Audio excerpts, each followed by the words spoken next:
Hello friends. अलिफ लैला की कहानी किस्सा गधे, बैल और उनके मालिक का। एक बड़ा व्यापारी था जिसके गांव में बहुत से घर और कारखाने थे जिनमें तरह तरह के पशु रहते थे। एक दिन वह अपने परिवार सहित कारखानों को देखने के लिए गांव गया। उसने अपनी पशुशाला भी देखी जहां एक गधा और एक बैल बंधे हुए थे। उसने देखा कि वे दोनों आपस में वार्तालाप कर रहे हैं। वह व्यापारी पशु पक्षियों की बोली समझता था। वह चुपचाप खड़ा होकर दोनों की बातें सुनने लगा। बैल ने गधे से कहा, तू बड़ा ही भाग्यशाली है, सदैव सुखपूर्वक रहता है। मालिक हमेशा तेरा ख्याल रखता है। तेरी रोज मलाई दलाई होती है। खाने को दोनों समय जौ और पीने के लिए साफ पानी मिलता है। इतने आदर सत्कार के बाद भी तुझसे केवल यह काम लिया जाता है कि कभी काम पड़ने पर मालिक तेरी पीठ पर बैठकर कुछ दूर चला जाता है। तुझे दाने घास की कभी कमी नहीं होती। और तू जितना भाग्यवान है, मैं उतना ही अभागा हूँ। मैं सवेरे होते ही पीठ पर हल लाद कर जाता हूँ। वहाँ दिन भर मुझे हल में जोत कर चलाते हैं। हलवाहा मुझ पर बार बार चाबुक चलाता रहता है। उसके चाबुकों की मार से पीठ और जुए से मेरे कंधे छिल गए हैं।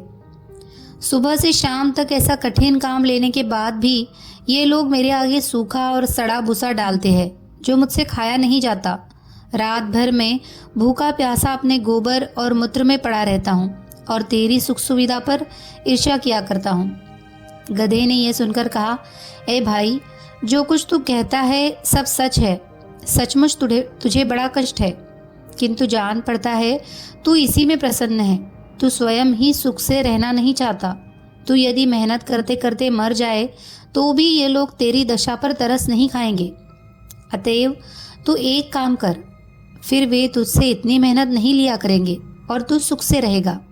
बैल ने पूछा कि ऐसा कौन सा उपाय हो सकता है। गधे ने कहा, तू अपने को रोगी दिखा, एक शाम का दाना भूसा न खा और अपने स्थान पर चुपचाप लेट जा। बैल को यह सुझाव बड़ा अच्छा लगा। उसने गधे की बात सुनकर कहा, मैं ऐसा ही करूँगा। तूने मुझे बड़ा अच्छा उपाय बताया है। भगवान तुझे प्रसन्न रखे। दूसरे दिन प्रातःकाल हलवाहा जब पशुशाला में यह सोचकर गया कि रोज की तरह बैल को खेत जोतने के लिए ले जाए, तो उसने देखा कि रात की लगाई सानी जो की त्यों रखी है और बैल धरती पर पड़ा हाफ रहा है। उसकी आंखें बंद है और उसका पेट फूला हुआ है। हलवाई ने समझा कि बैल बीमार हो गया है और यह सोचकर उसे हल में न जोता। उसने व्यापारी को बैल के बीमारी की सूचना दी। व्यापारी यह सुनकर जान गया कि बैल ने गधे की शिक्षा पर कार्य करके स्वयं को रोगी दिखाया है। अतएव उसने हलवाई से कहा कि आज गधे को हल में जोत दो। इसीलिए हलवाई ने गधे को हल में जोत कर उससे सारे दिन काम लिया। गधे को खेत जोतने का अभ्यास नहीं था। वह बहुत थक गया और उसके हाथ पांव ठंडे होने लगे। शारीरिक श्रम के अतिरिक्त सारे दिन उस पर इतनी मार पड़ी थी कि संध्या को घर लौटते समय उसके पाँव भी ठीक से नहीं पड़ रहे थे। इधर बैल दिन भर बड़े आराम से रहा। वह नाद की सारी सानी खा गया और गधे को दुआएं देता रहा। जब गधा गिरता पड़ता खेत से आया तो बैल ने कहा कि भाई, तुम्हारे उपदेश के कारण मुझे बड़ा सुख मिला। गधा थकान के कारण उत्तर न दे सका और आकर अपने स्थान पर गिर पड़ा। यह मन ही मन अपने को धिक्कारने लगा कि अभागे, तूने बैल को आराम पहुंचाने के लिए अपनी सुख सुविधा का विनाश कर दिया। मंत्री ने इतनी कथा सुनाकर कहा, बेटी, तू इस समय बड़ी सुख सुविधा में रहती है। तू क्यों चाहती है कि गधे के समान स्वयं को कष्ट में डाले। शहरजाद अपने पिता की बात सुनकर बोली, इस कहानी से मैं अपनी जिद नहीं छोड़ती। जब तक आप बादशाह से मेरा विवाह नहीं करेंगे, मैं इसी तरह आपके पीछे पड़ी रहूंगी। मंत्री बोला, अगर तू जिद पर अड़ी रही तो मैं तुझे वैसा ही दंड दूंगा जो व्यापारी ने अपनी पत्नी को दिया था। शहरजाद ने पूछा, व्यापारी ने क्यों स्त्री को दंड दिया और गधे और बैल का क्या हुआ। मंत्री ने कहा, दूसरे दिन व्यापारी रात्रि भोजन के पश्चात अपनी पत्नी के साथ पशुशाला में जा बैठा और पशुओं की बातें सुनने लगा। गधे ने बैल से पूछा, सुबह हलवाहा तुम्हारे लिए दान घास लाएगा तो तुम क्या करोगे। जैसा तुमने कहा है वैसा ही करूँगा, बैल ने कहा। गधे ने कहा, नहीं, ऐसा न करना, वरना जान से जाओगे।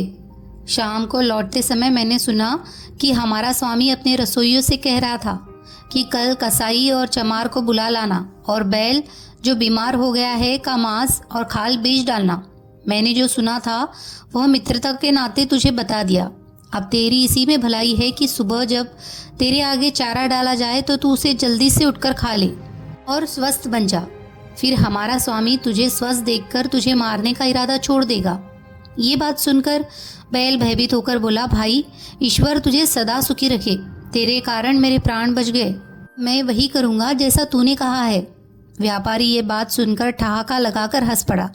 उसकी स्त्री को इस बात से बड़ा आश्चर्य हुआ। वह पूछने लगी, तुम अकारण ही क्यों हंस पड़े?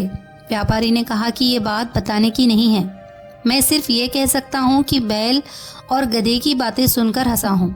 स्त्री ने कहा, मुझे भी वो विद्या सिखाओ जिससे पशुओं की बोली समझ लेते हैं। व्यापारी ने इससे इनकार कर दिया। स्त्री बोली, आखिर तुम मुझे यह क्यों नहीं सिखाते? व्यापारी बोला, अगर मैंने तुझे यह विद्या सिखाई तो मैं जीवित नहीं रहूँगा। स्त्री ने कहा, तुम मुझे धोखा दे रहे हो। क्या वो आदमी जिसने तुझे यह सिखाया था सिखाने के बाद मर गया? तुम कैसे मर जाओगे? तुम झूठ बोलते हो। कुछ भी हो, मैं तुमसे यह विद्या सीख कर ही रहूँगी। अगर तुम मुझे नहीं सिखाओगे तो मैं प्राण त्याग दूंगी।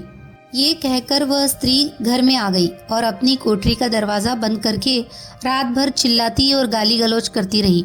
व्यापारी रात को सो गया, लेकिन दूसरे दिन भी वही हाल देखा तो स्त्री को समझाने लगा कि तू बेकार की जिद करती है, यह विद्या तेरे सीखने योग्य नहीं है। स्त्री ने कहा कि जब तक मुझे यह भेद नहीं बताओगे मैं खाना पीना छोड़े रहूंगी और इसी प्रकार चिल्लाती रहूंगी। व्यापारी ने कहा कि अगर मैं तेरी मूर्खता की बात मान लूँ तो मैं अपनी जान से हाथ धो बैठूंगा। स्त्री ने कहा, मेरी बला से तुम जियो या मरो, लेकिन मैं तुमसे यह सीख कर ही रहूंगी कि पशुओं की बोली कैसे समझी जाती है। व्यापारी ने जब ये देखा कि यह महामूर्ख अपना हट छोड़ ही नहीं रही है तो उसने अपने और ससुराल के रिश्तेदारों को बुलाया कि वे उस स्त्री को अनुचित हट छोड़ने के लिए समझाए। उन लोगों ने भी उस मूर्ख को हर प्रकार समझाया, लेकिन वह अपनी जिद से न हटी। उसे इस बात की बिल्कुल चिंता न थी कि उसका पति मर जाएगा। छोटे बच्चे माँ की यह दशा देखकर हाहाकार करने लगे। व्यापारी की समझ भी में नहीं आ रहा था कि वह स्त्री को कैसे समझाए कि इस विद्या को सीखने का हट ठीक नहीं है। वह अजीब दुविधा में था। अगर मैं बताता हूँ तो मेरी जान जाती है और नहीं बताता तो स्त्री रो रो कर मर जाएगी। इसी उधेड़-बुन में वह अपने घर के बाहर जा बैठा। उसने देखा कि उसका कुत्ता उसके मुर्गियों के साथ देखकर गुर्राने लगा। उसने मुर्गे से कहा, तुझे लज्जा नहीं आती कि आज के जैसे दुखदाई दिन भी तू यह काम कर रहा है? मुर्गे ने कहा, आज ऐसी क्या बात हो गई है कि मैं आनंद न करूं? कुत्ता बोला, आज हमारा स्वामी अति चिंताकुल है। उसकी स्त्री की मति मारी गई है और वह उससे ऐसे भेद को पूछ रही है जिसे बताने से वह तुरंत ही मर जाएगा। नहीं बताएगा तो स्त्री रो रो कर मर जाएगी। इसी से सारे लोग दुखी है और तेरे अतिरिक्त कोई ऐसा नहीं है जो स्त्री की बात भी सोचे। मुर्गा बोला, हमारा स्वामी मूर्ख है जो एक स्त्री का पति है और वह भी उसके अधीन नहीं है। मेरे तो 50 मुर्गियां हैं और सब मेरे अधीन हैं। अगर हमारा स्वामी एक काम करे तो उसका दुख अभी दूर हो जाएगा। कुत्ते ने पूछा कि स्वामी क्या करे कि उसकी मूर्ख स्त्री की समझ वापस आ जाए? मुर्गे ने कहा, हमारे स्वामी को चाहिए कि एक मजबूत डंडा लेकर उस कोठरी में जाए जहां उसकी स्त्री चीख चिल्ला रही है। दरवाज़ा अंदर से बंद कर ले और स्त्री की जमकर पिटाई करे। कुछ देर में स्त्री अपना हट छोड़ देगी। मुर्गे की बात सुनकर व्यापारी ने उठकर एक मोटा डंडा लिया और उस कोठरी में गया जहां उसकी पत्नी चीख चिल्ला रही थी। दरवाज़ा अंदर से बंद कर के व्यापारी ने स्त्री पर डंडे बरसाने शुरू कर दिए। कुछ देर चीख पुकार बढ़ने पर भी जब स्त्री ने देखा कि डंडे पड़ते ही जा रहे हैं तो वह घबरा उठी। वह पति के पैरों पर गिरकर कहने लगी कि अब हाथ रोक ले, अब मैं कभी ऐसी जिद नहीं करूंगी। इस पर व्यापारी ने हाथ रोक लिया। ये कहानी सुनाकर मंत्री ने शहरजाद से कहा कि अगर तुमने अपना हट न छोड़ा तो मैं तुम्हें ऐसा ही दंडा दूंगा जैसा व्यापारी ने अपनी स्त्री को दिया था। दंड दूंगा जैसा व्यापारी ने अपने स्त्री को दिया था।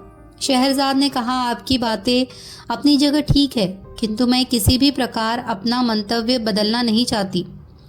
अपनी इच्छा का औचित्य सिद्ध करने के लिए मुझे भी कई ऐतिहासिक घटनाएं और कथाएं मालूम हैं, लेकिन उन्हें कहना बेकार है। यदि आप मेरी कामना पूरी न करेंगे तो मैं आपसे पूछे बगैर स्वयं ही बादशाह की सेवा में पहुंच जाऊंगी। अब मंत्री विवश हो गया। उसे शहरजाद की बात माननी पड़ी। वह बादशाह के पास पहुंचा और अत्यंत शोक संतप्त स्वर में निवेदन करने लगा, मेरी पुत्री आपके साथ विवाह सूत्र में बंधना चाहती है। बादशाह को इस बात पर बड़ा आश्चर्य हुआ। उसने कहा, तुम सब कुछ जानते हो, फिर भी तुम अपनी पुत्री के लिए ऐसा भयानक निर्णय क्यों लिया? मंत्री ने कहा, लड़की ने खुद ही मुझ पर इस बात के लिए जोर दिया है। उसकी खुशी इसी बात में है कि वह एक रात के लिए आपकी दुल्हन बने और सुबह मृत्यु के मुख में चली जाए। बादशाह का आश्चर्य इस बात से और बढ़ा। वो बोला, तुम इस धोखे में न रहना कि तुम्हारा ख्याल करके मैं अपनी प्रतिज्ञा छोड़ दूंगा। सवेरा होते ही मैं तुम्हारे ही हाथों तुम्हारी बेटी को सौंपूंगा कि उसका वध करवाओ। यह भी याद रखना कि यदि तुमने संतान प्रेम के कारण उसके वध में विलंब किया, मैं उसके वध के साथ तेरे वध की भी आज्ञा दूंगा। मंत्री ने निवेदन किया, मैं आपका चरण सेवक हूँ। यह सही है कि वह मेरी बेटी है और उसकी मृत्यु से मुझे बहुत ही दुख होगा, लेकिन मैं आपकी आज्ञा का पालन करूंगा। बादशाह ने मंत्री की बात सुनकर कहा, यह बात तो इस कार्य में विलंब क्यों किया जाए? तुम आज ही रात को अपनी बेटी को लाकर उसका विवाह मुझसे करा दो। मंत्री बादशाह से विदा लेकर अपने घर आया और शहरजाद को सारी बात बताई। शहरजाद यह सुनकर बहुत प्रसन्न हुई और अपने शोकाकुल पिता के प्रति कृतज्ञता प्रकट करके कहने लगी, आप मेरा विवाह करके कोई पश्चाताप न करें। भगवान चाहेगा तो इस मंगल कार्य से आप जीवन पर्यंत हर्षित रहेंगे। फिर शहरजाद ने अपनी छोटी बहन दुनियाजाद को एकांत में ले जाकर उससे कहा, मैं तुमसे एक बात में सहायता चाहती हूँ। आशा है तुम इससे इनकार न करोगी। मुझे बादशाह से ब्याहने के लिए ले जाएंगे। तुम इस बात से शोक विवल न होना, बल्कि मैं जैसा कहूँ वैसा करना। मैं तुम्हें विवाह की रात पास में सुलाऊंगी और बादशाह से कहूँगी कि तुम्हें मेरे पास आने दे, ताकि मैं मरने के पहले तुम्हें धैर्य बंधा सकूं। मैं कहानी कहने लगूंगी। मुझे विश्वास है कि इस उपाय से मेरी जान बच जाएगी। दुनियाजाद ने कहा, तुम जैसा कहती हो वैसा ही करूंगी। शाम को मंत्री शहरजाद को लेकर राजमहल में गया। उसने धर्मानुसार पुत्री का विवाह बादशाह के साथ करवाया और पुत्री को महल में छोड़कर घर आ गया। एकांत में बादशाह ने शहरजाद से कहा, अपने मुंह का नकाब हटाओ। नकाब उठने पर उसके अप्रतिम सौंदर्य से बादशाह स्तंभित सा रह गया, लेकिन उसकी आंखों में आंसू देखकर पूछने लगा कि तुम रो क्यों रही हो? शहरजाद बोली, मेरी एक छोटी बहन है जो मुझसे बहुत प्यार करती है और मैं भी उससे बहुत प्यार करती हूँ। मैं चाहती हूँ कि आज वह भी यहाँ रहे, ताकि सूर्योदय होने पर हम दोनों बहनें अंतिम बार गले मिल लें। यदि आप अनुमति दे तो वह भी पास के कमरे में सो रहे। बादशाह ने कहा, क्या हर्ज है, उसे बुलवा लो। और पास के कमरे में क्यों, इसी कमरे में दूसरी तरफ सुला लो। चुनांचे दुनियाजाद को भी महल में बुला लिया गया। शहरयार शहरजाद के साथ ऊंचे शाही पलंग पर सोया और दुनियाजाद पास ही दूसरे छोटे पलंग पर लेट रही। जब एक घड़ी रात रह गई तो दुनियाजाद ने शहरजाद को जगाया और बोली, बहन, मैं तो तुम्हारे जीवन की चिंता से रात भर न सो सकी। मेरा चित्त बड़ा व्याकुल है। तुम्हें बहुत नींद न आ रही हो और कोई अच्छी सी कहानी इस समय तुम्हें याद हो तो सुनाओ, ताकि मेरा जी बहले। शहरजाद ने बादशाह से कहा कि यदि आपकी अनुमति हो तो मैं जीवन के अंतिम क्षणों में अपनी प्रिय बहन की इच्छा पूरी कर लूं। बादशाह ने अनुमति दे दी।